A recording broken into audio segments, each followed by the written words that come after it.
11 मुल्कों की पुलिस जिस खतरनाक क्रिमिनल के पीछे थी वो था चार्ल्स सोब्राज। इसका टीदिंग प्रॉब्लम था चोरी चकारी। 12 साल की उम्र में फ्रांस की एक अदालत कैद की सजा सुनाती है। इंडिया में किस तरह की स्मगलिंग करते हैं? बड़ी गाड़ी जहाँ कहीं देखता था ना वो इसका टारगेट होता था। अब कहा ही जाता है कि पाकिस्तान भेजता था। इस प्रोग्राम की मुखबरी करती इसके छोटों ने और दिल्ली बम्बई में ये बात फैल गई कि वहाँ किसी वक्त भी सोब्राज आ सकता है। काबुल जाकर ये क्या करता है? खवातीन तो हर जगह टारगेट रही है। इसने 20 कत्ल किए हैं जो प्रूव्ड है। 40 साल तो जेल में रहा। टाइम्स ऑफ लंदन ने लिखा कि ये सोब्राज सीरियल किलर है। इसको ये पता था कि भारत की 10 साल की कैद में काट सकता हूँ। अगर मैं वहाँ जाता हूँ थाईलैंड, वहाँ मुझे सजाए मौत यकीनी है। तिहाड़ जेल के सारे हमले को हवालातियों कैदियों को बेहोश करके बाहर निकल आया। आज सुनो क्राइम पॉडकास्ट में नईम मुस्तफा साहब से हमने जाना कि सरपेंट किलर चार्ल्स सोब्राज कौन था। सोब्राज ने पूरी की पूरी तिहाड़ जेल को क्यों बेहोश किया? सोब्राज थाईलैंड में सजाए मौत से कैसे बचा? इंडिया में 20 साल की सजा काटने के बावजूद नेपाल ने इसे क्यों 20 साल की मजीद सजा सुनाई? ये सब जानिए आज के पॉडकास्ट में। सुनो क्राइम पॉडकास्ट के 90% व्यूअर्स वो हैं जिन्होंने अब तक सुनो डिजिटल को सब्सक्राइब नहीं किया। अगर आपके ख्याल में मैंने आपको वैल्यूएबल कंटेंट दिया है तो अभी सुनो डिजिटल को सब्सक्राइब करें ताकि मैं और नईम मुस्तफा साहब आपके लिए वैल्यूएबल कंटेंट बनाते रहें। नईम साहब, 11 मुल्कों की पुलिस जिस खतरनाक क्रिमिनल के पीछे थी वो था चार्ल्स सोब्राज, जिसे सरपेंट किलर भी कहा गया। इसकी लाइफ जो है वो स्टार्ट कहाँ से होती है जिसकी वजह से ये इतना बड़ा गैंगस्टर बन गया, ठग बन गया और कितनी बार जेल में गया? पर साहब, ये जो सोब्राज है ना, इसका प्रोफाइल, इसका लाइफस्टाइल, इसके फ्रॉड के तरीके, ये समझने से पहले ना हमें ये जान लेना चाहिए कि जालसाजी, शोबदाबाजी, धोखाधड़ी, चीटिंग है क्या। अभी रिसेंट में हमने जो प्रोग्राम किए हैं, डबल शाह गुजरांवाले का, ख्वाजा बरतानिया गुजरांवाला शहर का रहने वाला, नटवर लाल भारती, इन्होंने अरबों खरबों के फ्रॉड किए और ये वो चीटर थे जो आलमगीर शोहरत के हामिल थे। सिर्फ पाकिस्तान में या इंडिया में नहीं, या बरसगीर जो है, ये मुतहदा बरसगीर, इसमें नहीं जाने जाते थे।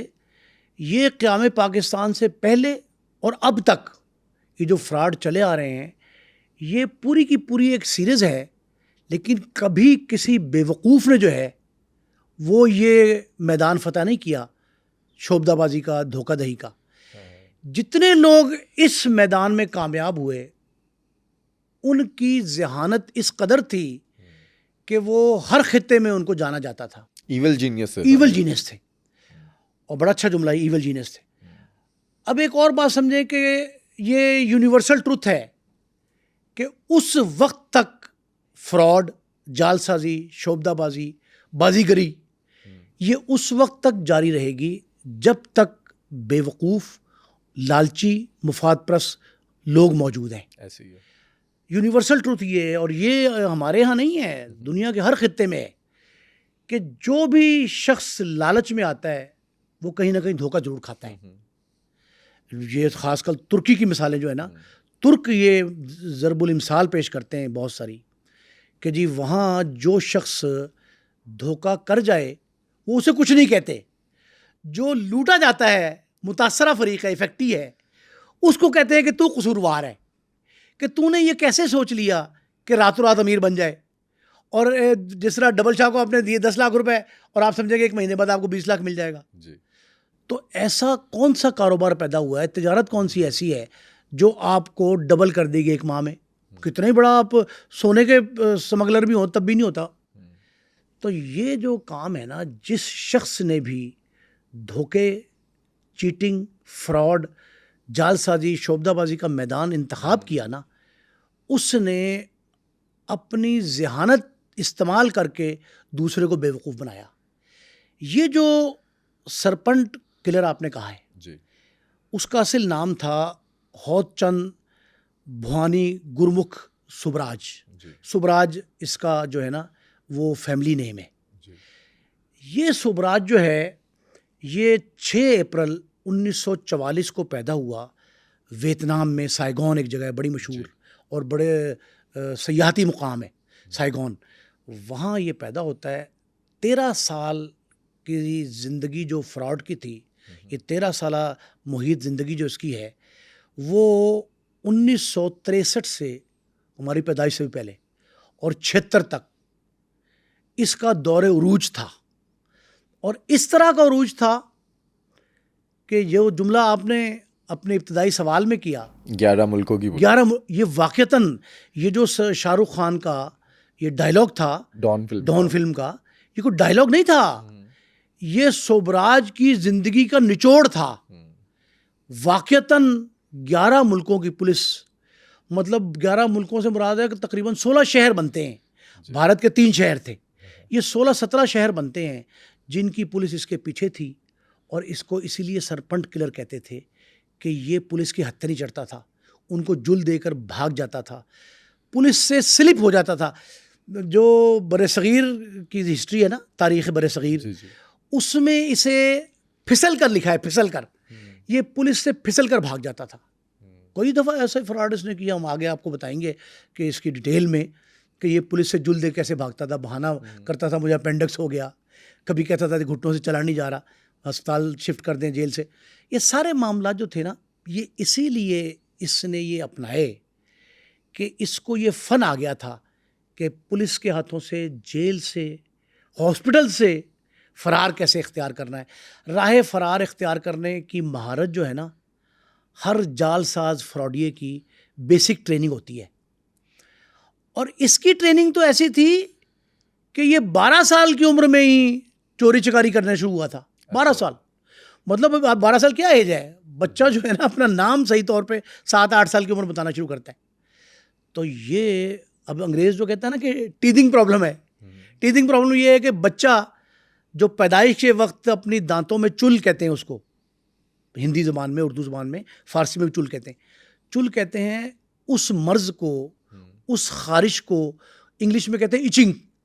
इचिंग वो होती है कि जो बच्चा पैदाइश के वक्त दांतों के अंदर लेके पैदा होता है और कब्र तक वो चुल मौजूद रहती है, उसे कहते हैं टीथिंग प्रॉब्लम।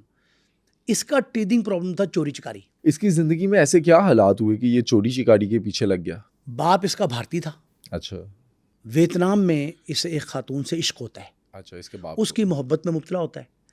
वो वियतनाम में वहाँ उससे शादी नहीं करता, कॉन्ट्रैक्ट मैरिज नहीं करता। कॉन्ट्रैक्ट मैरिज वहाँ की शादी, कॉन्ट्रैक्ट मैरिज या लव मैरिज या आप इसे कहें अरेंज मैरिज, कोर्ट मैरिज, जो भी नाम दें, वो शादी नहीं करता, बल्कि फ्रेंड के तौर पे रखता है।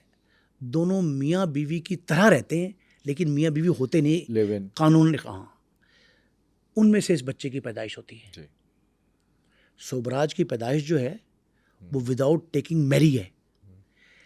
वो उनके यहाँ बच्चा पैदा होता है, बाप इसको ओन नहीं करता।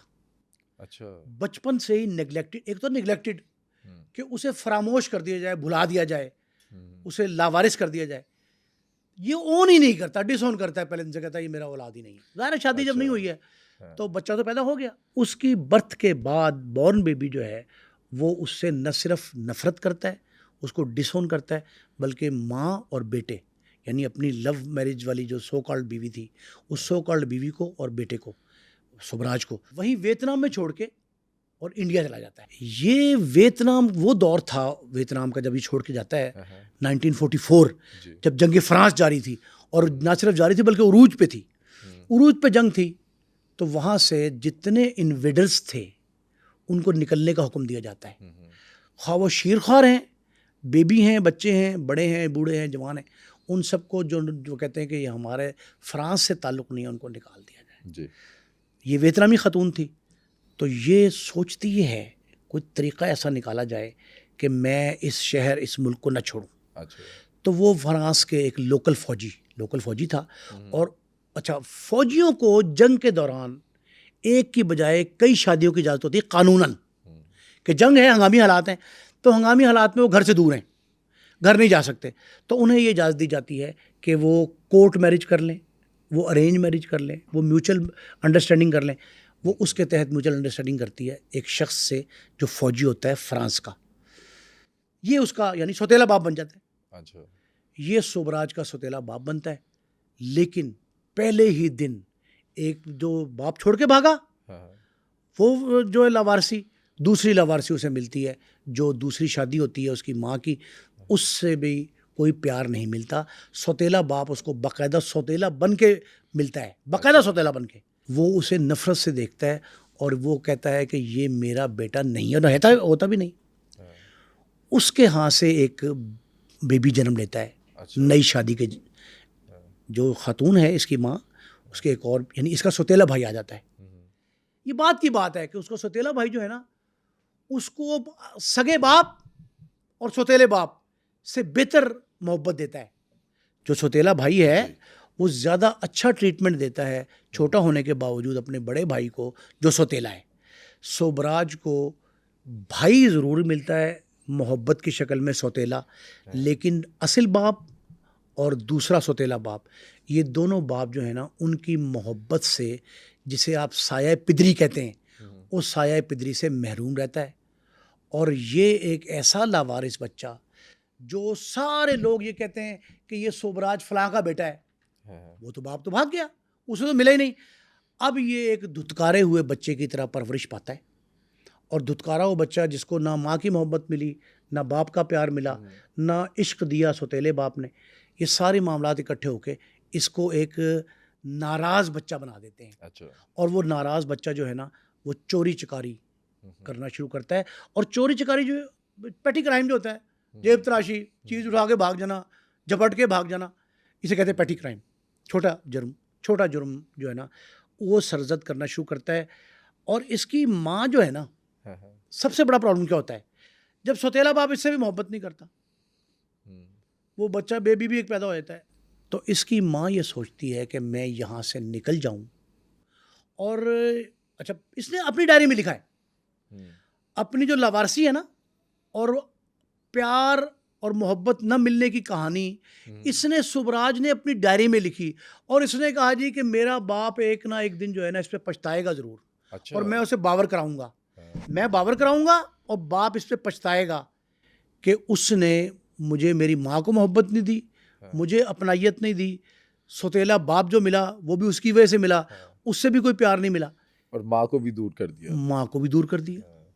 ये सारे एस्पेक्ट जो है ना ये इसकी कमाईगी और इसकी लावारसी जाहिर करते हैं। बेबसी का आलम ये था कि माँ ये कहती है कि अब जो है वो शौहर के साथ फ्रांस निकल जाऊं। अच्छा, वियतनाम से फ्रांस चली जाऊं। ये फैसला करती है, वो सोबराज को उनको साथ लेती है और वहाँ चली जाती है। वहाँ फ्रांस में जाके चोरी चकारी पेटी क्राइम जारी रखता है ये।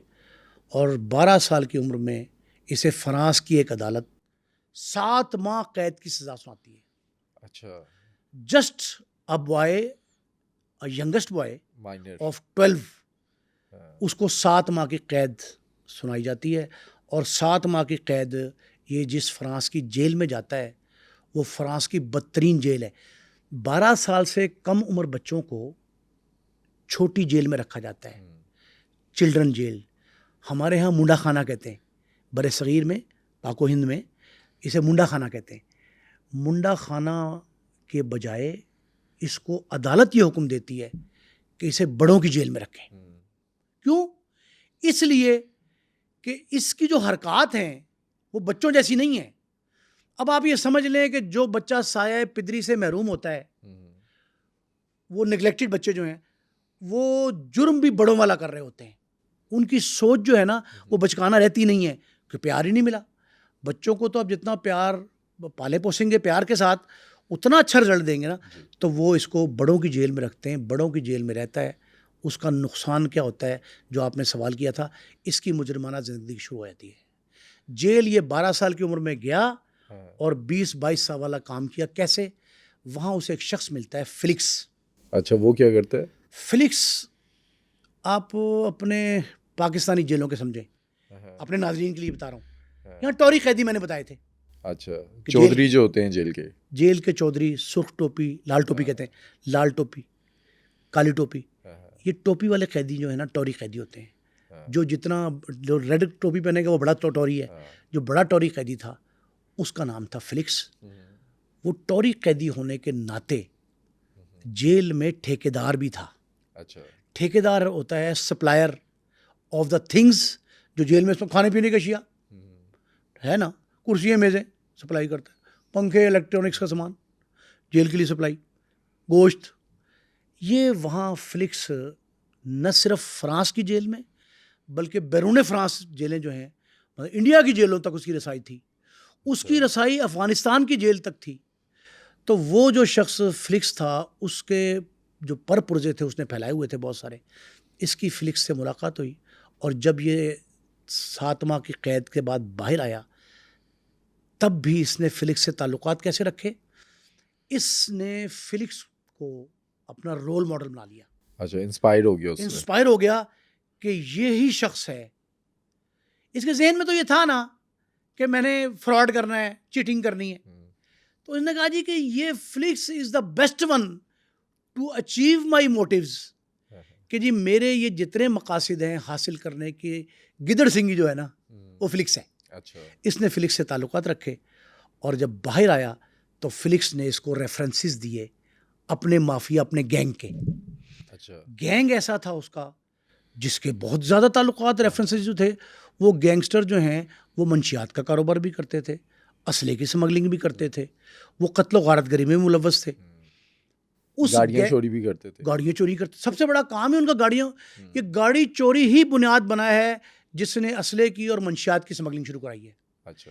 ये गाड़ी चोरी, अच्छा छोटी गाड़ी नहीं चोरी करते थे।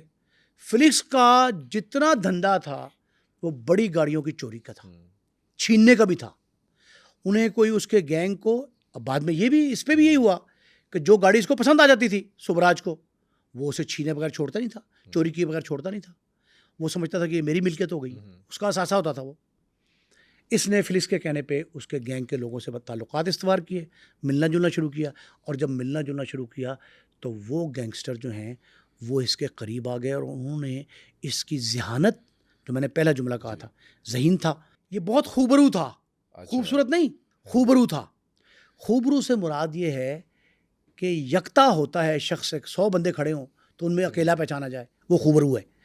तो ये इतना हैंडसम था, इंग्लिश का लफ्ज़ हैंडसम ज़्यादा अच्छा है, इतना हैंडसम था कि लोग इसकी पर्सनैलिटी से मरूब हो जाते थे। अच्छा। सिर्फ पर्सनैलिटी से। ये बात की बात है कि 16 साल की उम्र में इसने लोगों को अपनी गुफ्तगू से फंसाना शुरू किया। ये 15 साल की उम्र तक जो है ये तो अपने कद काठ, शक्ल सूरत, हुलिया, रहन सहन, बड़ी गाड़ियाँ, ये इस चीज़ से पहचाना जाता था। लेकिन 16 साल की उम्र में जब ये पहुंचा तो इसने गुफ्तगू का फ़न सीख लिया कि लोगों को अपने जाल में कैसे फंसाना है। तो जो लोग इसको आके देखते थे, फिलिक्स के ग्रुप के, माफिया के, वो इसके गर्विदा हो जाते थे। अच्छा। इसने उनको साथ मिलाया और साथ मिलाने के बाद जो है वो अपना धंधा जारी रखा। और धंधा वही था जो आपने बताया कि गाड़ियाँ चोरी करता था, छोटी चोरी चकारी, 7 माह कैद भी हो गई वो छोटी चोरी चकारे में। फिर इसने जो है ना फिलिक्स के साथ जब ताल्लुकात कायम हुए तो ये फौरी तौर पे चला जाता है और इसने फिलिक्स के उस ग्रोह में ऐसी सूरत हाल भी पैदा हुई कि उन्होंने ये कहा, एक उसके साथी ने, कि यार इसको जजमेंट करें, इसको चेक करें। अच्छा। जो फिलिक्स का साथी था उसने कहा जी इसको चेक करें, इसको टेस्टर कहते हैं, लगाया, टेक्स्टर लगाया कि इसके ज़िम्मे एक काम लगाया जाए। अच्छा। अगर ये कर लेगा तो हम इसे अपने गैंग का हिस्सा बना लेंगे।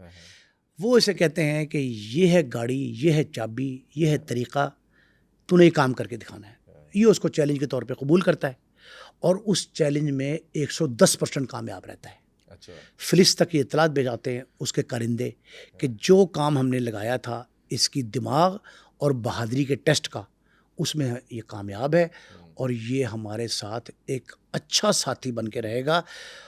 और वो एक दफ़ा क्या होता है कि एक गाड़ी स्मगल कर रहा होता है।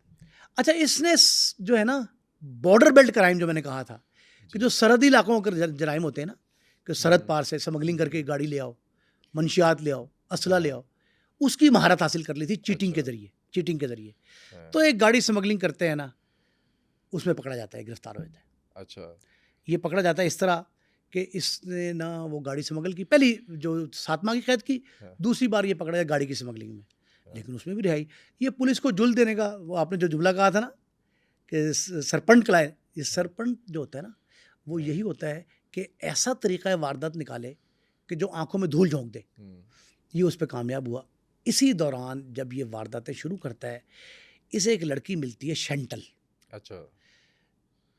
हमने जितने क्रिमिनल्स हैं वो वाइट कॉलर क्राइम करते हैं या क्राइम अगेंस्ट पर्सन करते हैं, क्राइम अगेंस्ट प्रॉपर्टी करते हैं, जिस तरह का भी जुर्म करते हैं ना, उनकी जो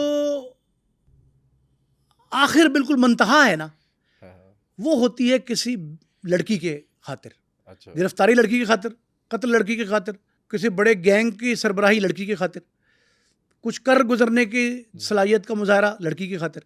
ये जितने मामलात लड़कियों की वजह से होते हैं ना, ये खातून उसकी ज़िंदगी में आती है अच्छा। जो इसे न सिर्फ बड़े जराइम की तरफ राग़िब करती है, लेकिन जब ये उसे शंटल को बताता है कि यार मैं क्रिमिनल हूँ, स्मगलिंग भी करता हूँ, गाड़ियाँ चोरी भी करता हूँ, गाड़ियों की स्मगलिंग भी करता हूँ, असले का भी बता, सारी बातें उसको बताता है। मान जाती है वो न सिर्फ मानती है, वो यकीन दहानी इसे कराती है उल्टी कि तू जो जुर्म करे मैं तेरे साथ हूँ। अच्छा। और न सिर्फ ये कि एतराज़ नहीं करूँगी, हाँ, मुखबरी भी नहीं करूँगी तेरी। ये भी तो होता है ना, लड़कियाँ मुखबरी कर देती, उन्होंने कहा मुखबरी इस यकीन दहानी से करा देती है कि तू मुझ पे यकीन एतमाद कर, मैं तेरे एतमाद पे पूरा उतरूँगी। रीज़न वही दो आपको बताई थी, एक खूबसूरत था, हैंडसम था, और दूसरा गुफ्तगू का माहिर था। अच्छा। दोनों वजह से वो इसके जाल में फंस जाती है। शादी कर लेती है? शादी नहीं करती, अच्छा। ये प्रपोज करने जाता है।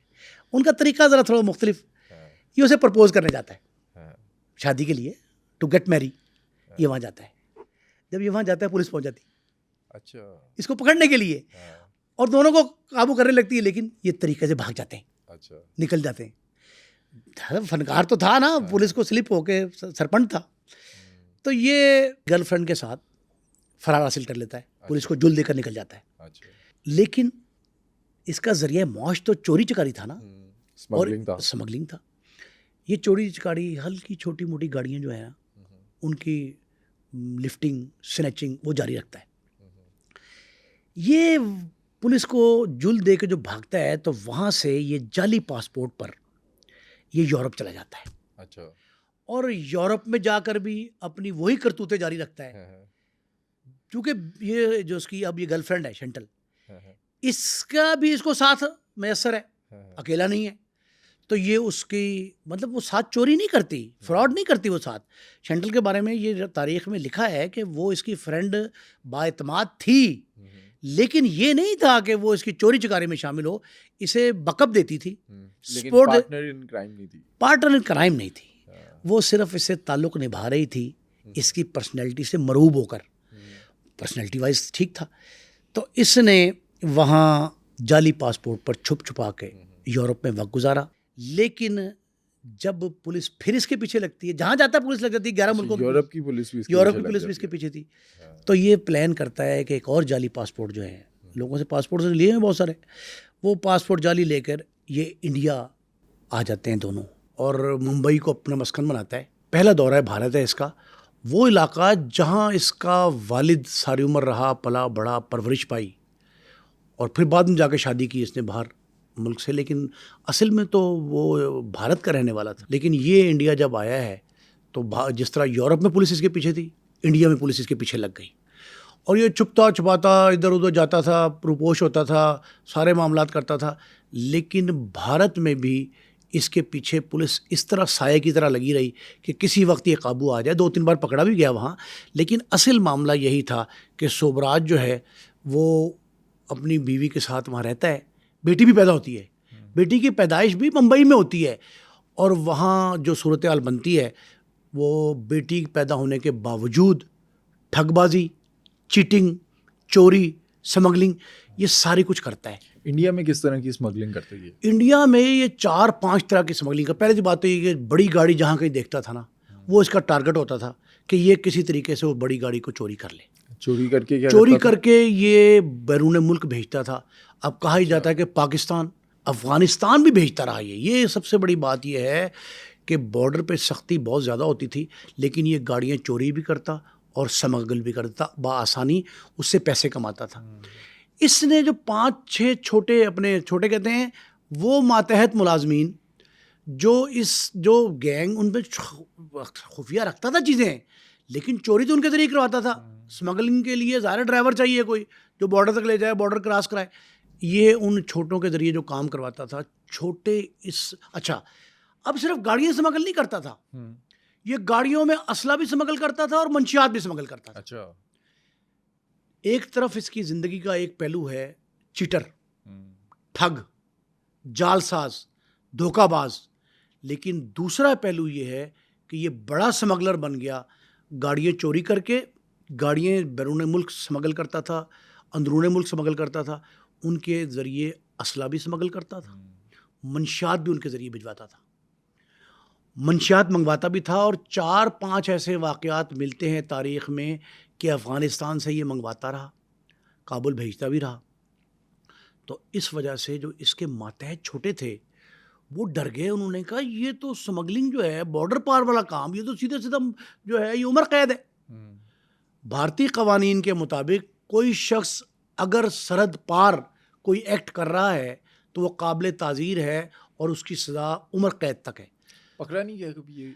पकड़ा गया। पकड़ा कैसे गया? अच्छा। इसने उसी दौरान ना, यानी जब ये स्मगलिंग कर रहा था और वो छोटे इससे जो है ना मुतनफ़िर भी हो गए और बगावत करने लगे थे छोटे इसके, तो इसने एक प्रोग्राम बनाया कि मैंने गाड़ियों के ज़रिए पैसा कमा लिया, स्मगलिंग के ज़रिए कमा लिया। अब इसने डकैती का प्रोग्राम बनाया। एक बड़ा मारूफ होटल था अशोका। अच्छा, ये दिल्ली में बात होती दिल्ली है? में, ये दिल्ली में होटल था अशोका। उसकी एक ऐसी ज्वेलरी शॉप थी जिस ज्वेलरी शॉप पे गैर मुल्की सयाह, मैंने आपको बताया कि ये चूँकि फ़न जान गया था गाइड का, टूरिस्ट गाइड जो होते हैं, उसकी फ़न में इसको महारत थी। इसने ये कहा कि मैं अशोका का जो सर्राफा का असल जो बंदा था ना, उसने उसको लूटने का प्रोग्राम बनाया। उसकी दुकान पे जाएगा और उसको लूट लेगा, सोना भी ले जाएगा सारा निकाल के। और सोने की स्मगलिंग का प्रोग्राम भी 2-3 जगह पे मिलता है कि सोने की स्मगलिंग भी करता रहा। इसने उसी नीयत से वहाँ प्रोग्राम बनाया कि अशोका की ज्वेलरी शॉप जो उस होटल के अंदर है उसको लूटेगा। इस प्रोग्राम की मुखबरी कर दी इसके छोटों ने, मातहतों ने, और दिल्ली, बम्बई, इंडिया के बेशतर इलाकों में ये बात फैल गई कि वहाँ ये किसी वक्त भी सुबराज आ सकता है और आके डकैती करेगा। पुलिस को टिप क्यों दी? पुलिस को टिप उन्होंने इसलिए दी कि हमारी जान छूट जाए इससे। देखें, 2 बातें थी ना। एक तो अगर वो इसकी मुखबरी में नाकाम होते या फर्क रहे, इसके ग्रुप को, गैंग को छोड़ना चाहते, वो गैंगस्टर बन गया था ना, अगर छोड़ना चाहते तो ये मरवा देता उसको, और अगर नहीं छोड़ते और पुलिस के हत्थे चढ़ जाते हैं तो उम्र कैद है। अच्छा। तो उन्होंने कहा कि अपनी जान खुलासी करने के लिए, जान बख्शी के लिए उन्होंने ये तरीक़ा अपनाया कि पुलिस के ज़रिए इसको पकड़वा दो। वैसे तो ये भी कहा जा रहा है कि ये भी एक तजवीज़ आई थी कि इसके पुलिस मुकाबले में मार दिया जाए, लेकिन उस वक्त इतने पुलिस मुकाबले नहीं मंजर आम पे थे। हमने बात की थी मनिया सूरवे का पहला पुलिस मुकाबला हुआ था। अब होता ये है कि ये ज्वेलरी शॉप पे जाता है, पुलिस इसकी ताक में होती है। जैसे ज्वेलरी शॉप में जाता है, रंगे हाथों पकड़ लेते हैं। माल इकट्ठा कर रहा है, पकड़ रहा है, वो कर रहा है, बंदूकें हाथ में, ये काबू आ जाता है। सिर्फ एक बंदा इसके साथ होता है, ये पकड़ा जाता है। जब ये पकड़ा जाता है तो पुलिस इसको हवालात में ले जाती है। अच्छा। पकड़ के, गिरफ्तार करके, तो इसको दिल्ली की हवालात में बंद कर देते हैं, एक थाने की हवालात में। वहाँ ये कहता है कि अब मैंने जान कैसे छुड़वानी है। अच्छा। तरीक़े ये समझता था। प्लानर जेल था। में देखें, 12 साल की उम्र से जेल जिसने काटी हो उसको तजर्बा तो लामहला होता है। उसने तजर्बे के तहत जो है ना ये प्लान किया कि मैं यहाँ से फ़रार हासिल करूँ, बीमारी का बहाना किया। इसने कहा कि ऐसी, अच्छा, बीमारी भी ऐसी सोची कि बुखार कहते तो वो हाथ लगा के चेक कर लेते कि भाई बुखार तो नहीं है। उसने कहा कि बीमारी ऐसी हो जो फौरी पता भी नहीं चले और अस्पताल ले जाना भी लाजमी हो। सीरियसनेस। उसने कहा मुझे अपेंडिसाइटिस है। अच्छा। अपेंडिक्स है, तो मुझे आप जो है ना हॉस्पिटल ले जाए। पुलिस ने कहा भाई आया नया नया मुलजिम है, कहीं ये ना खुदा ना खासा कोई मसला हो जाए। तो वो इंसानी हकूक़ का मसला है ना, ह्यूमन राइट्स के तहत बीमार कैदी हो या हवालाती हो या मुलजिम गिरफ़्तार ज़ेर हिरासत हो, गिरफ़्तारी ना भी पड़ी हो, तब भी ये उसका हक़ है बुनियादी कि उसको आप अस्पताल पहुँचाएँ किसी बीमारी की शक्ल में। ये अपेंडिसाइटिस का कहता है, इसको फ़ौरी तौर पे जो है ना वो हॉस्पिटल लेके जाते हैं। हॉस्पिटल से ये बासानी फ़रार हो जाता है। अच्छा। ये तरीक़ा वो निकालता है अस्पताल में, अपेंडिसाइटिस का वो दिखाता है कि बहाना कि जी ये मुझे है। वो चेक करते ही ज़रा आँख ओझल होते हैं पुलिस वाले जो खड़े थे वहाँ 1-2, ये वहाँ से अस्पताल से दौड़ लगाता है और निकल जाता है, भाग जाता है। बीवी और बेटी मौजूद है वहीं इंडिया में। और ये उनको छोड़ के जो है ना ये जाली पासपोर्ट, पहले जिनके पासपोर्ट अपने पास रखता था, उन पर तस्वीर अपनी चश्मा करता था, उसी जाली पासपोर्ट के तहत ये काबुल पहुंच जाता है। अच्छा। अफगानिस्तान में इसके राब्ते उसी वक्त हो गए थे जब ये स्मगलिंग करता था असलहा की, गाड़ियों की, मंशियात की। आजकल तो सख्ती है ना, वहाँ ज़रा थोड़ा मामला हो रहा है। उस वक्त जो थी ना, भारत की भी और पाकिस्तान की भी ये सरहदें अफ़गानिस्तान के साथ जो है ना इतनी सख्त नहीं थी। ये 1973 की आप बात कर रहे 73 में हैं। उस ये वक्त 70 अफगानिस्तान के हालात क्या थे अगर देखें? उस वक्त अफ़गानिस्तान के हालात ये थे कि वहाँ जो हुकूमत थी ना, हाँ, हाँ। वो 100% अमेरिकन, इस तरह की लॉबी अमेरिका की कि महसूस भी नहीं होता था, लेकिन वो लिबरल कहलाते थे अपने आप को। अच्छा। वो इस तरह के आजकल के जैसा तालिबान की हुकूमत है ना, कि आप अगर चोरी करेंगे तो हाथ काट दिया जाएगा, किसी को कत्ल करेंगे तो सजाए मौत है, ओपन बरसरेआम फांसी दी जाए, ख्वातीन पे पाबंदियां ख़वातीन की पाबंदी है। इस तरह की सख्तियाँ नहीं थी। हम्म, तो वो उस दौर में आसान था ये काम, और असलहा, गाड़ियों और मंशियात, इसकी स्मगलिंग आम थी इस पूरे खित्ते में। काबुल जाकर ये क्या करता है? काबुल जाके फिर उसने वही कारोबार जो करता था, हाँ। पहले चीटिंग, ठगबाजी, किसके साथ? गैर मुल्की सयाहों के साथ, बिलखुसूस ख़वातीन। ख़वातीन तो हर जगह टारगेट रही इसकी। बट साहब पूरी दुनिया में फिरा, वो जो 11 मुल्क हमने शुरू में बात नहीं की इब्तिदा में, कि जी 11 ममालिक की पुलिस जो है वो इसके ताक़ुब में थी। तो वाक़तन ऐसा था, ये जहाँ कहीं जाता था अपना ठगबाजी का, फ्रॉड का, धोखाधड़ी का, बेहोश करने का, ये सारे का सारा जो है ना वो अपना बाजार गर्म कर लेता था। अच्छा, वहाँ पे इसने शिकार किए? इसने शिकार किए, कई शिकार किए, लेकिन ख्वातीन के किए? ख़वातीन के। फिर काबुल की पुलिस इसके पीछे पड़ गई। अच्छा। जहाँ कहीं ये पता, जिसको लगता था कि सुबराज यहाँ आ गया है, वो इसके ताक़ुब में लग जाते थे। अब वो 11 मुल्क इस तरह बन रहे हैं ना, अब एक मुल्क की और पुलिस फोर्स, अफगानिस्तान की, वो इसके पीछे लग गई। और इसने क्या किया कि ये खौफजदा हुआ कि अब मैं पकड़ा ना जाऊं, दूसरा शहर है, दूसरा मुल्क है, तो इसने फ़रार का रास्ता इख्तियार किया और इस्तांबुल चला गया। अच्छा। इस्तांबुल उस वक्त दारुल खिलाफा था, दारुल हुकूमत था उनका, लेकिन सेंसिटिव होने के, बहुत हसास था, अब भी है, इस्तांबुल अब भी हसास है, लेकिन गैर मुल्की सयाहों की सबसे ज़्यादा आमदोरफ्त इस्तांबुल में है। इसने कहा कि मेरा सबसे अच्छा टारगेट और मेरे मकासद वो अचीव करने के लिए सबसे अच्छी सरजमीन कौन सी है? इस्तांबुल। इस्तांबुल है।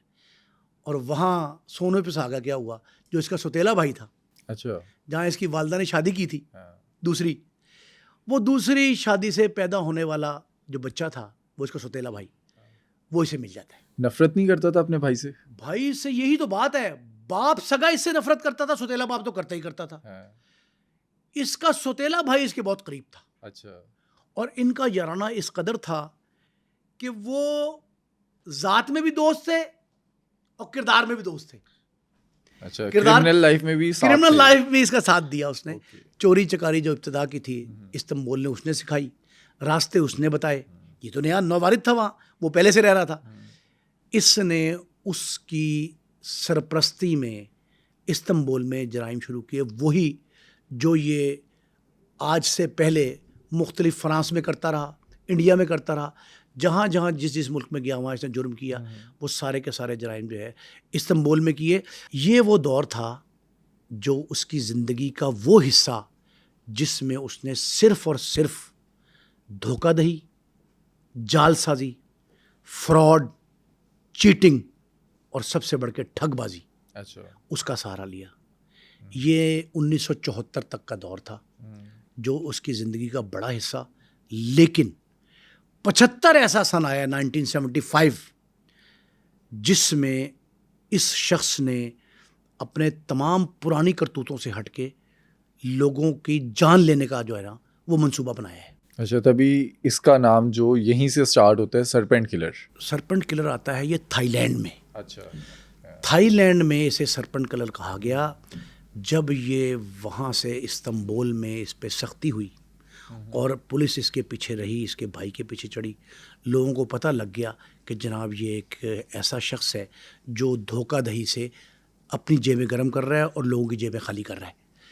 तब ये वहाँ से दोनों भाई थाईलैंड जाते हैं और थाईलैंड में जब ये पहुँचते हैं तो सुबराज चोरी और स्मगलिंग, चीटिंग इसका माहिर था।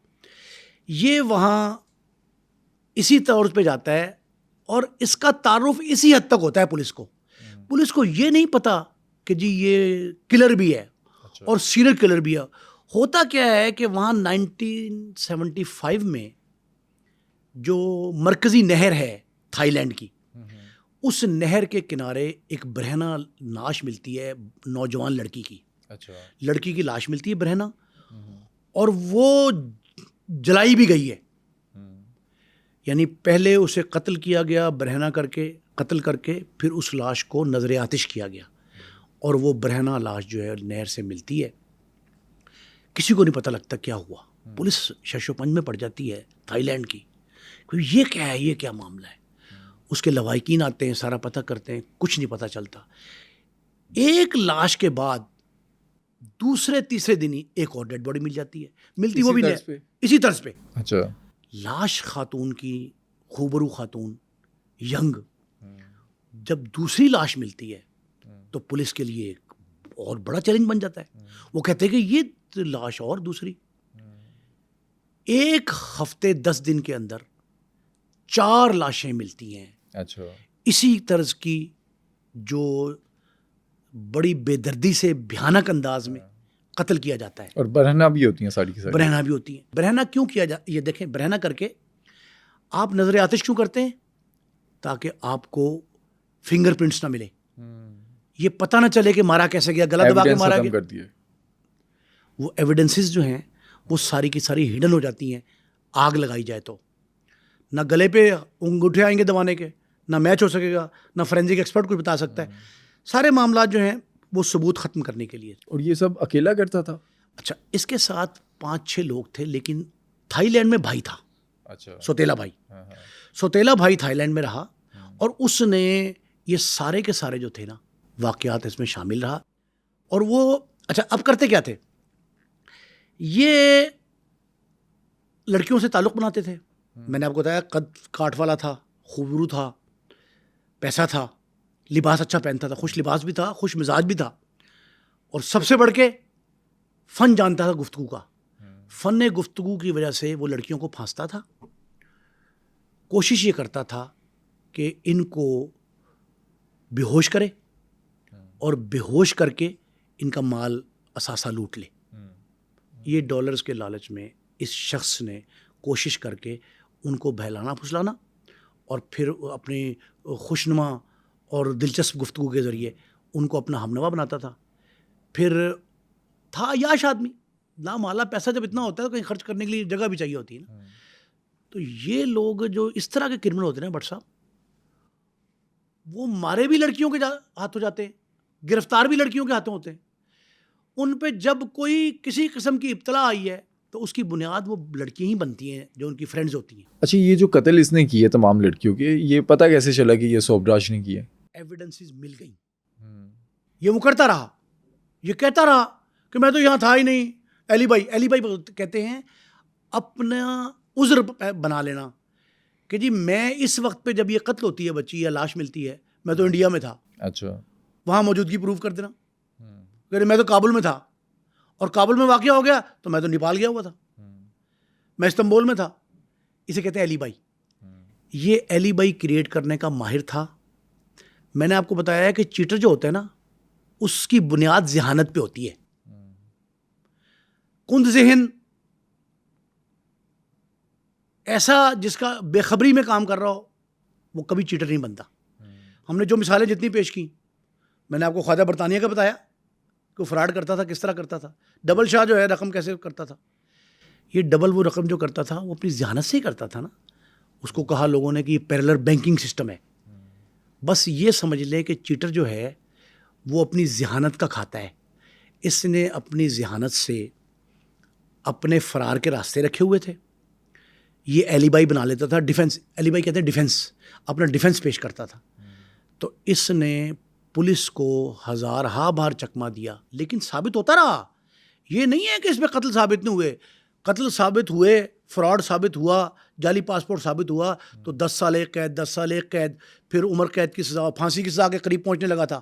थाई कवानीन के मुताबिक तो फांसी की सज़ा में पहुंचना था इसने। तो ये थाईलैंड में जो कुछ कर रहा था, ख़वातीन की लाशें, बरहना, आतिशज़दा, वो सारी की सारी जब मिली तो इस शख्स के बारे में इदारों को, अदालतों को, इंसानी इदारे तफ्तीशी इदारे और अदालतें इंसाफ, उनको यकीन हो गया कि ये सीरियल किलर है।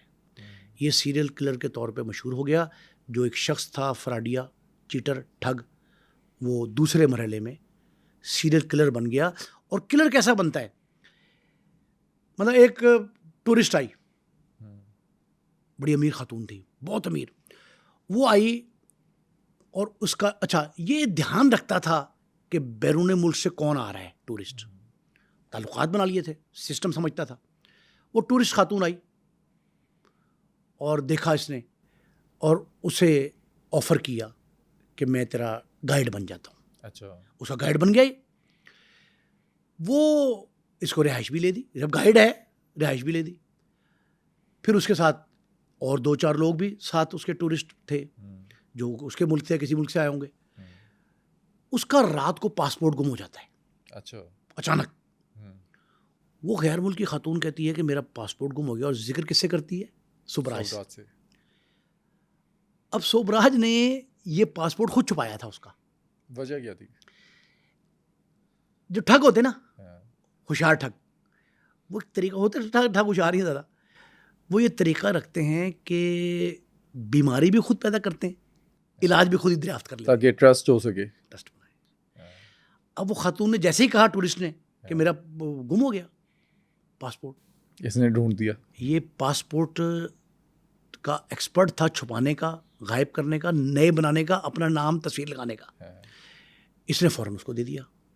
उस खातून ने पार्टी अरेंज की इसके एजाज़ में, सारे टूरिस्टों को बुलाया कि भाई ये एक शख्स है, ये बहुत बाएतमाद है और मेरा गाइड ये नंबर 1 है।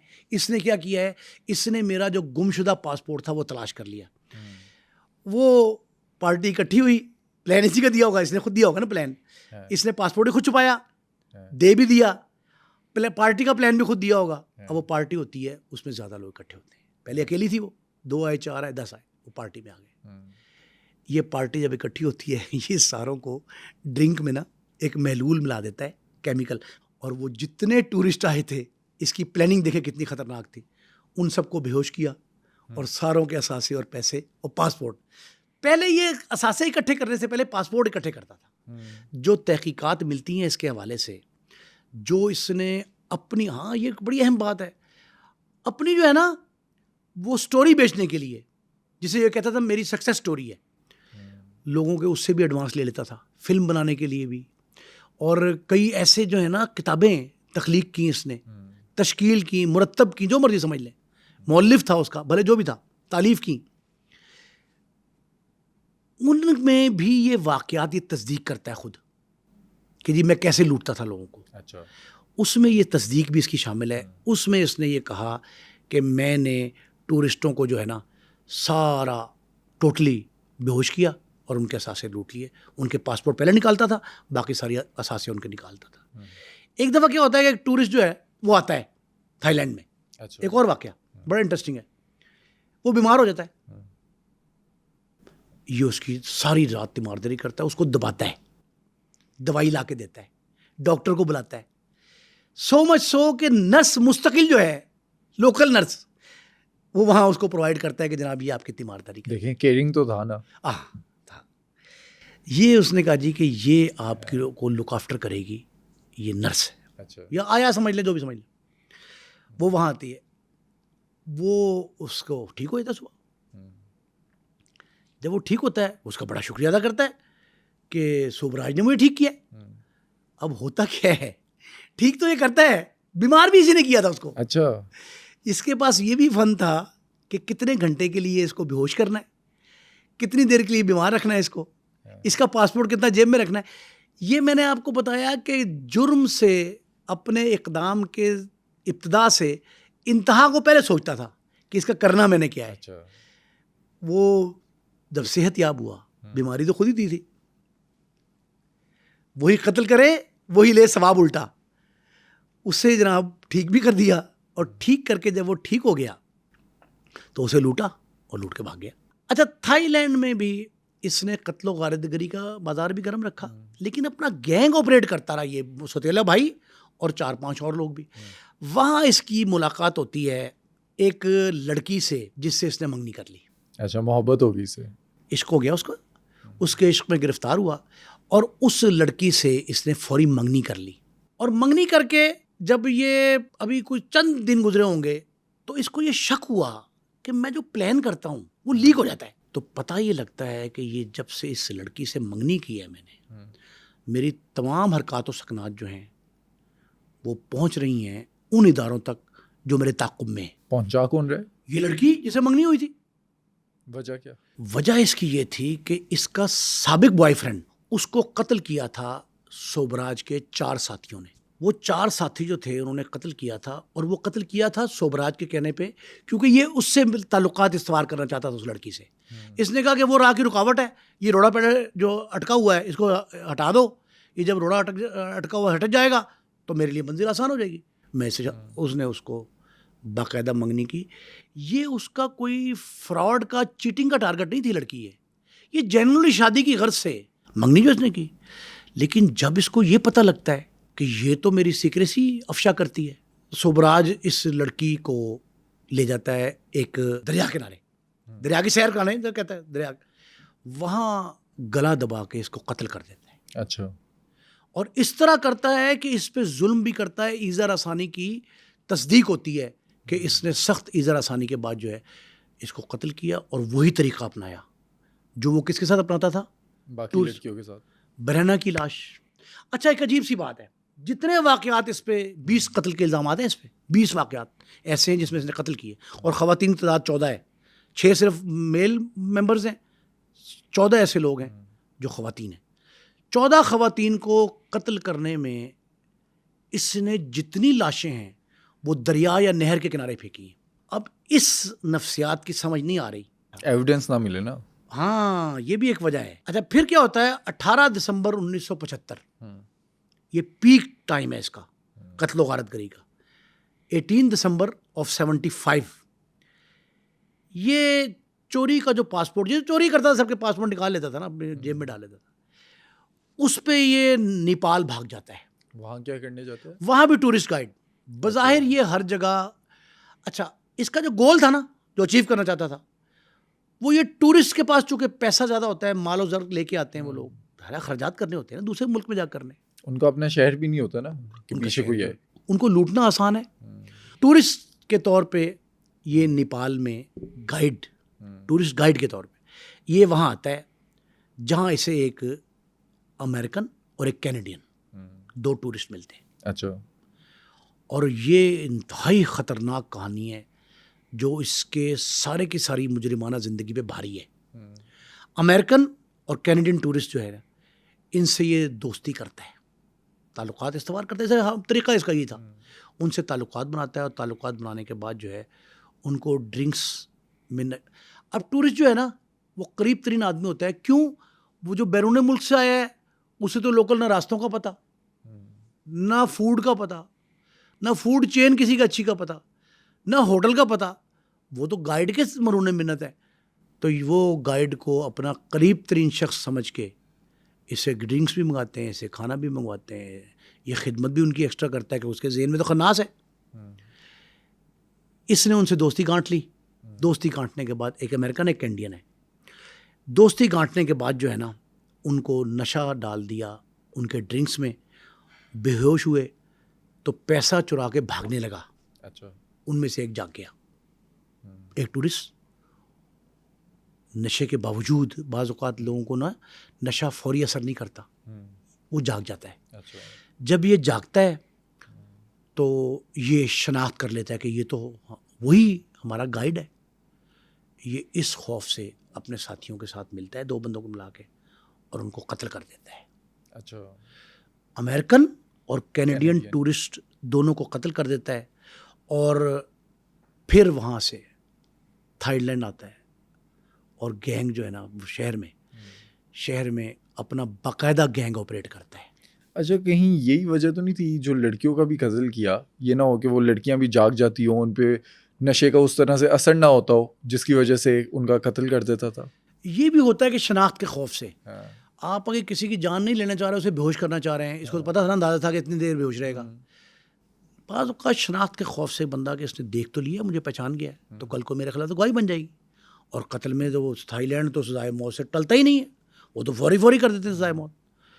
उनका तो कानून ही बहुत सख्त है, अमल दरामद भी है। हमारे यहाँ तो सजाए मौत पे अमल दरामद नहीं हो रहा आजकल, लेकिन अच्छा इंडिया में भी कम होता है, भारत में भी कम है, लेकिन 4-5 ऐसे शहर हैं, ऐसे मुल्क हैं जहाँ फिलफौर सजाए मौत जो है उस पर अमल दरामद हो जाता है। ये थाईलैंड जब आता है और गैंग ऑपरेट करना शुरू करता है, इसके साथियों को ये खबर होती है कि यार ये जो हमारा साथी सुबराज है ये पहले गाड़ियों की स्मगलिंग करता था, पंचायत पे आया, फिर उसके बाद जो है ना ये गाड़ियाँ चोरी करता था, ये फ्रॉड करता है लोगों से, उसके साथ साथ जो कत्ल कर रहा है तो ख़तरनाक काम है। उनको डर लग गया, उन्होंने कहा ये तो जनाब सरजमीन ऐसी है जहाँ हम कर रहे हैं, पढ़ रहे हैं, बढ़ रहे हैं, यहाँ तो हम काबू आ गए, ज़ाय मौत है। वो इसके इस काम से डरते हैं और ये पुलिस को सारी की सारी इत्तला दे देते हैं कि ये कौन शख्स है, ये सीरियल किलर है, इसके पास वही दोनों पासपोर्ट जो वहाँ से लेके आया वो इसके पास हैं, वही तस्वीरें हैं, वो जो बरसरे आम जिसका शोर होगा इश्तिहार छप रहे हैं, तो ये शख्स है, ये सीरियल किलर है। तो ये अपना साथी से मिल जाता है उस दौरान। अच्छा, बड़ा ज़बरदस्त शख्स था अजय चौधरी। अजय चौधरी भारत से और 3-4 ममालिक से होके ये इस्तांबुल भी रहा, ये थाईलैंड भी गया, नेपाल भी गया, और गैंगस्टर था। ये इसके जो पाँव इसने फैलाए हुए थे ना, वो इंडिया के साथ साथ बैरून था, ये इंडियन बेसिकली, इससे इसके ताल्लुकात होते हैं। जब इसको ये पता लगता है कि मैं सीरियल किलर मशहूर हो गया हूँ, ये अजय चौधरी को बुलाता है, पुलिस गिरफ्तार करने आए उससे पहले हम निकल चलें। ये भाग के एक दफ़ा दोबारा इंडिया आ जाते हैं। अच्छा। और अब पनाह जो है ना वो दिल्ली या मुंबई में नहीं लेते, ये कलकत्ते में लेते हैं। अच्छा। दिल्ली और मुंबई इश्तिहारों की पनाहगाह थे, लेकिन ये कहता है अजय चौधरी इसको मशवरा देता है कि हमें कलकत्ते जाना चाहिए। ये कलकत्ते आ जाते हैं। इस दौरान सारी बातें खुल जाती हैं कलकत्ते में। कलकत्ते में आके पता लगता है कि सीरियल किलर है, कि इसने 20 कत्ल किए हैं जो प्रूव्ड हैं। बाकी तो चले नामालूम होंगे ना, वो अलग बात है। ऐसे जिनकी तस्दीक हो गई 20 के कत्ल का, इस पे बराह रास्त इल्ज़ाम लगता है। मुंबई, दिल्ली, कलकत्ते की पुलिस के इल्म में सारी बातें आ जाती हैं। और वो जो 2-4 साथी इनके डिसेंडेंट थे जिन्होंने अलम बगावत बुलंद किया था, वो भी पुलिस को तस्दीक करते हैं कि वाकई ये किलर है। 1976 में इसे इंडियन पुलिस पकड़ लेती। अच्छा। ये काबू आ जाता है पुलिस के, और काबू आके वो इसके खिलाफ एक चार्जशीट पेश करते हैं जिसमें एविडेंस दी जाती है हर मुल्क की कि कहाँ। वैसे भी इंडिया से भी तो फरार हुआ था ना। इंडिया से भी फरार हुआ था, वो भी था जाली पासपोर्ट। सबसे बड़ी बात तो ये है कि इंडिया के बॉर्डर से स्मगलिंग अफगानिस्तान में, पाकिस्तान में, फिर इन्होंने कहा कि नेपाल और थाईलैंड तक का सबूत मिल जाता है कि वहाँ क्या करता रहे। ये सारे सबूत इंडियन पुलिस इकट्ठी करती है, अदालत को पेश करती है, अदालत से 10 साल कैद की सज़ा सुना देती है। अच्छा। इसे 10 साल कैद बा मुशक्क़त इसे वहाँ कहती है।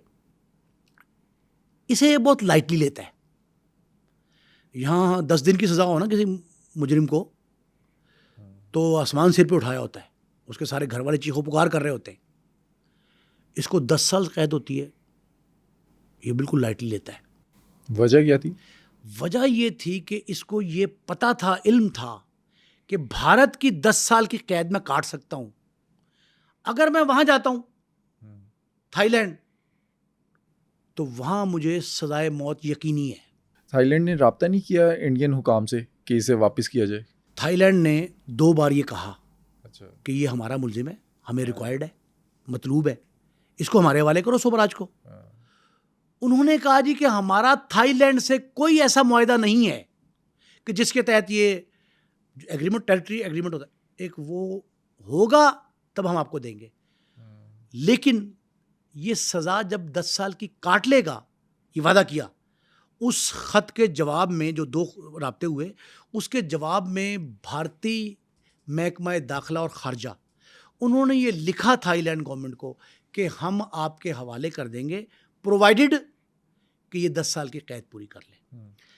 10 साल की कैद जो है वो हुई उसको इंडिया में बॉर्डर पार स्मगलिंग, भारत में ठगबाजी, वो जो लूटने की कोशिश थी Juli Ashoka shop, hotel, Ashoka hotel के ज्यूली शॉप लूटने की कोशिश थी, उसमें ये 10 साल कैद थी। अब प्लानिंग देखें कितनी खौफ, मैंने आपसे कहा बहुत ज़हीन था, इसकी प्लानिंग कितनी खौफनाक थी। इसने कहा कि 10 साल का तो मेरा इलाज हो गया, 10 साल तो मुझे थाईलैंड गवर्नमेंट नहीं ले सकती, जो मर्जी हो रहे। अब 10 साल की कैद में चंद दिन बाकी थे। क्यों? उधर 20 साल का अरसा है, इद्दत है, समझ लें आप, 20 साल की इद्दत है कि 20 साल के अरसे में अगर आप दे देंगे सजा मौत, किसी को कत्ल पे सजाए मौत देंगे तो दे सकते हैं, 20 साल जब पूरे हो जाएंगे तब आप उसे मौत सजा नहीं दे सकते। अच्छा, ये थाईलैंड का कानून है, लॉ ऑफ लैंड। मैंने कहा लॉ ऑफ लैंड के तहत 20 साल बाद किसी आप मुलजिम को सजाए मौत का मुजरिम करार नहीं दे सकते, ये यकीनी तौर पे। ये 10 साल की सज़ा भुगत रहा है तहाड़ जेल में। जेल में इसने सीखा किससे था, ये बताएं। किससे? मैंने शुरू में क्या कहा था कि जब ये फ्रांस की जेल में था, फिलिक्स से इसने सीखा था कि जेल में कैदियों हवालातियों से ताल्लुकात कैसे बनाने हैं, जेल हुकाम से निपटना कैसे है, वहाँ से फरार कैसे हासिल करना है, लूप होल्स कैसे। क्यों? टोरी कैदी था ना फिलिक्स, वो टोरी कैदी के तौर पे उसके जो तजर्बात थे उसका फ़ायदा इसने तहाड़ जेल में उठाया, और तहाड़ जेल में इसने 10 साल मुकम्मल होने से कुछ अर्सा पहले इसने ये ऐलान किया, तजर्बा था ना इसको, कि मैं जेल में अपनी सालगिरह मना रहा हूँ। अच्छा, जो 10 साल जेल में गुजार चुका हो वो तो दरो दीवार भी उसके वाकिफ बन जाते हैं। तो इसने उस दरो दीवार की वाकफियत का फ़ायदा उठाया और जेल हुकाम के ज़रिए जेल के हवालातियों को, कैदियों को, ज़ेर हिरासत मुल्ज़िमों को, उनको सबको पैगाम पहुंचा दिया कि फ़लाँ वक्त पे फ़लाँ दिन जो है हम सब ने वहाँ आना है, इकट्ठा होना है और सालगिरह मनानी है मेरी। केक भी मंगा लिए। जेल में जितने कैदी हवालाती स्टाफ था उनके लिए लड्डू मंगाए इसने। अच्छा, प्लानिंग देखें। इस 10 साल में कुछ अरसा बाकी है, कैद पूरी होगी। इन्होंने कहा जी कि आप सारे इकट्ठे हो जाए, सारे इकट्ठे हो गए, उन सबको लड्डू खिला दिए। अच्छा, इसने लड्डू में नशावर चीज मिला दी। वो क्या वजह? फरार होने के लिए। सारे के सारे सो गए, वो अच्छा, खाते ही लड्डू खाए, इसकी सालगिरह के केक खाया और सो गए, बेहोश हो गए। ये 6 अप्रैल 1986 का वाक़या है, 6 अप्रैल 1986। ये इस दावत में वहाँ से उनको बेहोश करके और गोवा चला जाता है। अच्छा, गोवा चल जाता है। गोवा जाता है, वहाँ ये पूरी लाइफ एंजॉय करता है। उम्र तो काफ़ी हो गई इसकी। ये वहाँ एंजॉय करता है गोवा में, और गोवा में ये खुद ही प्लान करता है कि अब मैंने 10 साल मजीद गुजारने, 10 साल तो गुजार ली। इसने कहा मैं अपने आप को पुलिस के हवाले करूँगा। ये वहाँ गोवा में फिरता है आज़ादाना, लोगों से मिलता जुलता है। ये वो फिर प्लान करता है कि मैं कैसे 10 साल कैद करूँ। ये जाता है पुलिस के पास, कहता है मेरा नाम सुबराज है, मैं जेल, तहाड़ जेल के सारे हमले को, हवालातियों, कैदियों को बेहोश करके, सुंघा के बाहर निकल आया था। सजा में मेरे इतने दिन रह गए थे, वो पकड़ लेते। उन्होंने कहा इसने बड़ा कभी गुनाह किया है। अदालत में पेश करते हैं। जब अदालत में पेश करते हैं, अदालत इसको 10 साल की सजा सुना देती है मजीद। अच्छा, इसका मकसद पूरा हो जाता है। ये चाहता ही ये था, एग्जैक्टली इसने सोचा था, जहन बनाया था, प्लान किया था, वो सचमुच दुरुस्त साबित होता है। इसको अदालत तहाड़ जेल के कैदियों के बेहोशी, लड्डू खिलाने वाला वाकया, तो वो जो केक काटा, और जेल से फरार में 10 साल कैद बामुशक्कत देती है। उस 10 साल में 1.5-2 माह बाकी थे, वो पूरी हो गई थी। इसे नई सज़ा देती है 10 साल की, और ये कहता है शुक्र है कि मेरी जान छूट गई कि मैंने वहाँ जाना था। और ये 1996, मैंने आपको बताया 86 में सज़ा होती है, 6 अप्रैल को भागता है जब सेकंड सजा जो हुई है। सेकंड सज़ा 96 में ये ऐलान करता है, बाकायदा कहता है। अदालत तो चाहती थी, इंतजामिया भी चाहती थी, भारतीय हुकूमत भी चाहती थी कि इसको डिपोर्ट किया जाए और फ्रांस के हवाले किया जाए। वो थाईलैंड से जान छुड़ाना चाहता था। ये चुप करके डिपोर्ट होके फ्रांस चला जाता है। और फ्रांस में इसने जाकर अपनी जिंदगी के तमाम वो पहलू जो राज थे, वो मीडिया को इंटरव्यूज में, किताबों की तालीफ में, तरतीब में, तहरीर में, फिल्म में, इस पे फिल्म भी बनी है। इसने 4 बड़ी कंपनियों से मुआहदे किए फ्रांस में जाके। केन्स का बड़ा मशहूर वाक़या है कि जब केन्स गया तो केन्स वो जगह है जहां जुल्फ़कार अली भुट्टो शहीद का जो छोटा बेटा शाहनवाज भुट्टो, वो जिस फ्लैट में रहा, ये बहुत कम लोगों को पता है इस बात का, जिस फ्लैट में वो रहा, बिल्डिंग जो थी उसी बिल्डिंग में ये रहा वहां। ये किसी को नहीं पता ये बात का। केन्स के उस फ्लैट में जहां शाहनवाज भुट्टो की मौत होती है, उसी बिल्डिंग में, जिस फ्लैटों की बिल्डिंग में वो रहा, उस बिल्डिंग में ये क़याम करता है केन्स में। और वहाँ जाके तमाम लोगों को बुलाता है, मीडिया को, और मीडिया वालों ने इसकी तस्दीक की है।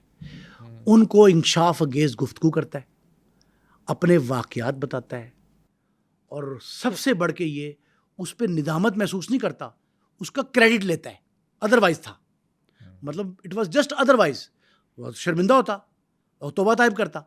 इसने कहा नहीं, मैं I am proud of it कि मैंने इतनी बार पुलिस को चकमा दिया, जेल से इतनी बार फरार हासिल किया, फलां को इतनी बार लूटा। लेकिन जो फिल्म बनी है ना, उसमें एतराफ़ जुर्म फ्रॉड की हद तक है, कत्ल का एतराफ़ नहीं है। अच्छा, एक ये भी चीज़ है कि ये लास्ट टाइम जब रिहा हुआ वो तो नेपाल की जेल से हुआ जी। जब अच्छा, ये सुन लें, ये नेपाल से एक रिपोर्टर ने इसकी तस्वीर ली। ये नेपाल चला गया। नेपाल चला गया ना। अच्छा। नेपाल में एक रिपोर्टर ने तस्वीर ली। अच्छा, जो जर्नलिस्ट होते हैं ना, उनके लिए जो ब्रेकिंग है ना, वो सबसे अहम चीज़ होती है। उसको जब ये पता लगा कि ये वो सोबराज है जिस पे थाईलैंड के 5, America, Canada, India, Nepal, Kabul, Afghanistan, यानी उसके इतने लोगों के कत्ल का इल्ज़ाम है, तो वो तो फूल नहीं समाता था। वो कहता है इससे सबसे बड़ी ब्रेकिंग मेरे पास है। उस रिपोर्टर ने इसकी तस्वीर बनाई और इसने बड़ी आराम से बनवाने दी, कोई मज़ामत नहीं की, और उसने वो तस्वीर मीडिया पे फ्लोट की, इलेक्ट्रॉनिक पे, प्रिंट में, हर तरह वो तस्वीर चलती रही कि सोबराज जो है वो फरार होके यहाँ आया है। जब ये पता, ये दरमियान का वाक़या है, 2003 का है ये, ज़्यादा अभी रिसेंट पास का, ज़्यादा पुराना नहीं है। तो नेपाल पुलिस इसको पकड़ लेती। ये जब गया था फ्रांस, वहाँ से नेपाल जाता है, तो नेपाल पुलिस इसे गिरफ्तार कर लेती है, और नेपाल पुलिस भी इसका क्रेडिट लेती है, क्योंकि नेपाल को भी एक दौर मतलूब रहा ये अपने भाई, सौतेले भाई के साथ मिलके वहाँ जो वारदातें करता था, इसे नेपाल की पुलिस ने पकड़ा, अदालत ने पेश कर दिया। अच्छा, वो बड़ा एक ज़बरदस्त दिलचस्प वाक़या है। ये नेपाल की अदालत में गया, जज ने पूछा इससे कि भाई ये क्या है चार्जशीट, इसने इनकार कर दिया चार्जशीट से। इसने कहा कौन सी? उसने कहा तुझ पर ये नेपाल में ये मुकदमा तो ये फलां। उसने कहा मैं तो आज तक नेपाल आया नहीं, जाली पासपोर्ट पे आता था। असल बात ये है कि इसने, मैंने आपसे कहा कि गिरफ्तारी से पहले फरार का रास्ता तलाश किया होता था। इसने कहा कि मेरे पास कोई मेरे सबूत ऐसा मेरे खिलाफ, मेरा कोई पासपोर्ट इन्होंने पुलिस ने बरामद किया, मुझे कहीं देखा, कोई सीसीटीवी फुटेज आई, कोई एविडेंस ऐसी सर्कमस्टांशियल जिससे ये पता लग जाए कि नेपाल में फलां फलां जुर्म मैंने किया। अदालत चकरा गई। उसने कहा ये क्या है? उनसे प्रोसिक्यूशन से पूछा, पुलिस से पूछा, वकला पेश हुए, अटॉर्नी पेश हुए, उन्होंने कहा जी कि यही है कातिल। उन्होंने एविडेंस दी, इसको अदालत को फराहम की, और ये कहा कि जिस रिपोर्टर ने ये तस्वीर ली है उसको हम बतौर गवाह पेश कर सकते हैं कि इसने रिपोर्टर के रूबरू ये इकरार जुर्म किए हैं सारे, और उसने अपनी खबर में ये लिखा है कि जनाब ये काम करता रहा, और ये सीरियल किलर भी है, ये स्मगलर भी है, ये चीटर भी है, ये ठग भी है, और सबसे बढ़ के ये कि ये सयाहों के गाइड के शक्ल में उनको लूटता था, डाकू था। ये बहुत बड़ा जुर्म समझा जाता है कि किसी सयाह को जो गैर मुल्की आपके मुल्क में आए उसको तहफ़्फ़ुज़ फराहम करना उस हुकूमत की बुनियादी जिम्मेदारी और फ़राइज़ है, फ़राइज़ में शामिल है ना। तो ये उसको जब कहा तो अदालत में प्रोसिक्यूशन ने यह साबित कर दिया कि वाक़तन ये टूरिस्ट जो कत्ल हुआ कनाडा का वो इसी ने किया, अमेरिकन इसी ने किया। ये वहाँ साबित हुआ, जिसके बाद नेपाल की जो अदालत थी उसमें ये केस लड़ रहा था। उस वक्त एक बड़ा इंटरेस्टिंग वाक़या पेश आया। वो कौन सा? 44 साल इसकी एज थी। अच्छा, 2003 की बात है। जो इसका कौंसल था, वकील इसका वकील था स्मिथ उसका नाम था। वो मिस्टर स्मिथ जो है वो वहाँ इसे मिलता था जेल में जाके डेली, मुलाकातें करता था, वो सारा कुछ था। उसका वकील था, ताल्लुकात थे उससे। इसने वकील के बाद, वकील के साथ साथ वकील की बेटी से ताल्लुकात इस्तवार कर लिए। अच्छा, वकील था, उसके ताल्लुकात थे, ज़ाहिर है वकील था। इसने उसकी 20 साल बेटी, इससे 22 साल छोटी, आप समझ लें इसकी बेटियों के बराबर, जो उसकी बेटी थी उसकी हम उम्र होगी, उससे ताल्लुकात इस्तवार किए।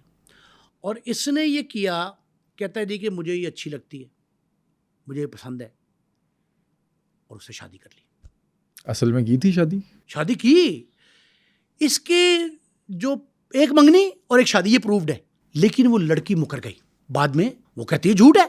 नवंबर 2023 में इसकी सजा खत्म हो रही थी। 20 साल की जो सजा मिली थी वो खत्म हो गई। इसने इसकी हार्ट पेशेंट भी था। अच्छा। आखिरी उम्र के आखिरी हिस्से में हार्ट पेशेंट था। इसका बाईपास सर्जरी इसकी हुई, हार्ट पे बाईपास हुआ। उस सर्जरी के हवाले से इसने ये कहा, अदालत में दरख्वास्त दी, पटिशन दायर की कि जनाब मेरे बीमारी की वजह से मेरी सज़ा कम कर दी जाए, जो 1 साल और 6 माह के 7 माह रहती है। कुछ थोड़ा सा फ़र्क था, 1.5 साल का, बाकी पूरी कर गया था। और बीमार है, हार्ट का पेशेंट है, सर्जरी हो चुकी। उस वक्त इसकी उम्र भी 78 हो गई थी। हाँ, 78 साल का शख्स जो है उसे अगर 19 साल बाद 20 साल कैद हुई थी, रिहा कर दिया जाए तो हर 1 साल समझ लें, 1 साल 1 माह समझ लें, जो भी रह गया था वक्फा, उस मुद्दत को अदालत ने वेव कर दिया और इसे रिहाई का हुक्म दिया। और ये रिहा होते ही, असल जो अहम बात है ना, 78 साल की उम्र रिहा हुआ, बड़ा वो था। उस वक्त भी चाको चौबंद था। अच्छा, इतना जहन काम करता था। जिस शख्स का बाईपास हुआ, 20 साल जेल काटी, कत्लो गारतगरी करता रहा, ईज़र आसानी करता रहा, लोगों को ठगता रहा, स्मगलिंग करता रहा, असले की, गाड़ियों की, मंशियात की।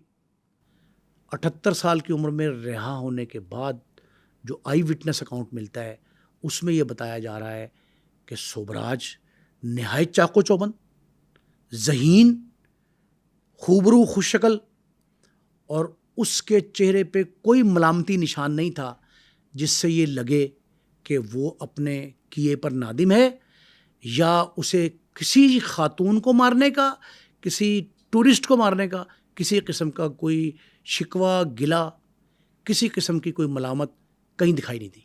रिहाई के बाद किधर गया? रिहाई के बाद आज तक ये छलावा जो है ना, ये छलावा इसलिए है, आज तक नहीं पता लगा कि ये जो बहला फुसला के पुलिस को भागता था कि खुद कहाँ भाग गया। अच्छा, ये आज तक किसी को नहीं पता। लेकिन ये बात मुसद्दका है कि वो जिंदा है। अभी तक उसके मरने की इत्तला कहीं नहीं आई। नेपाल ने तो उसे डिपोर्ट कर दिया होगा ना फ्रांस में। वो तो जाहिर है, वो तो ख़त्म होगी कहानी। ये मोस्ट प्रोबेबली यूरोप में कहीं है, जो लोग कहते हैं। लेकिन इस पे बनने वाली फिल्म, इस पे लिखी जाने वाली किताबें, इसकी ओरल हिस्ट्री जो रिपोर्टर अपने मैगज़ीन में लिखता रहा, उससे ये साबित होता है कि यूरोप में कहीं रूपोश है, ज़िंदा है। लेकिन एक बात आपने ज़हन में रखनी है। कौन सी? कि ये जो चीटर, दगाबाज, झूठे, फ्रॉडिये, इस तरह के लोग होते हैं ना, अल्टीमेटली ये गोशे गुमनामी में मर जाते हैं। अच्छा, इनका पता नहीं लगता कि ये गए कहाँ। हमने लास्ट जो देखा नेचुरल लाल, उसका भी पता नहीं चला कैसे मरा, कब मरा। मैंने आपसे कहा कि ये निज़ाम अदल है खुदा का, कि जिसने किसी का हक मारा, किसी को नाहक मारा, किसी का हक सलब किया या उसको नाहक मारा, उसका अंजाम ऐसा होता है कि उसकी लाश के पास भी कोई शख्स नहीं आता। इसके अंजाम से भी लोग वाकिफ़ हैं और होना यही है। और जहाँ भी होगा, मरेगा गोशाए गुमनामी में, अपनी ज़िंदगी में अपनी किताबें लिखवा ली, अपने ऊपर फिल्म बनवा ली, अपनी कहानियाँ मीडिया को दे दी। टाइम्स ऑफ लंदन ने लिखा कि ये सोबराज सीरियल किलर है, ठग भी है, नौसरबाज भी है, जालसाज भी है। वो कहानियाँ इसकी छपती रहीं, लेकिन आज इसका पता ही नहीं चल रहा कि जिंदा है कि मुर्दा है कि रुपोश है कि ज़मीन खा गई कि आसमान निकल गया, कुछ नहीं पता चल रहा। इनका अंजाम जो होता है ना, बड़ा क्रिमिनल, कातिल बड़ा, वो तो गोली से ही मर जाता है, अक्सर भयानक अंजाम होता है, जाली पुलिस मुकाबले में मारा जाता है। लेकिन इस तरह की कहानियाँ भी मौजूद हैं जिसमें मरने का पता ही नहीं लगा। हमने आपको 2 मिसालें दी थी कि 20 साल बाद जाके एक वकील ने इंसाफ किया कि जी वो मर गया है, उसके असासे डिक्लेयर कर दें, उसके मुकदमात ख़त्म कर दें। हुकूमत ने असासे अगर कौमिया लिए हैं तो उसका बता दिया जाए। तो ये जो इस तरह की कहानी है ना, अब जो अभी तक जिंदा है, मसलन हमने प्रोग्राम किया ना दाऊद इब्राहिम पे, दाऊद हाँ, इब्राहिम लेकिन ये नहीं पता किधर है, किसी को नहीं पता। और इनमें से 80 से 90% गोशे गुमनामी में ज़िंदगी की बाजी हार गए। उनका अपना तो चाहने वाला है कोई नहीं। लड़कियों को इसने तलाक दे दी, छोड़ दिया। बेटी जो है बीमारी की हालत में छोड़ के आ गया, और बीवी से पूछा नहीं जाते, वो जिससे लव अफेयर था, मोहब्बत की शादी की, उससे भी नहीं पूछा। बाप ने इसको नहीं अपनाया। सज़ा तो ज़िंदगी में ही मिल चुकी है, ज़िंदगी की सज़ाएँ हैं। 40 साल तो जेल में रहा। 40 साल जेल में गुजार ली। ये सारे मामलात जो है ना, ये आप समझ लें कि कोई ना कोई ऐसा निज़ाम अदल है जो इनको अंजाम ज़िंदगी में भी दिखाता है, और मौत तो इबरतनाक होती है। आपके ख्याल में सोबराज ने वो कौन कौन सी गलतियां की जिसकी वजह से पुलिस इसे बार बार गिरफ्तार कर लेती थी? ये हमें कमेंट सेक्शन में बताएं।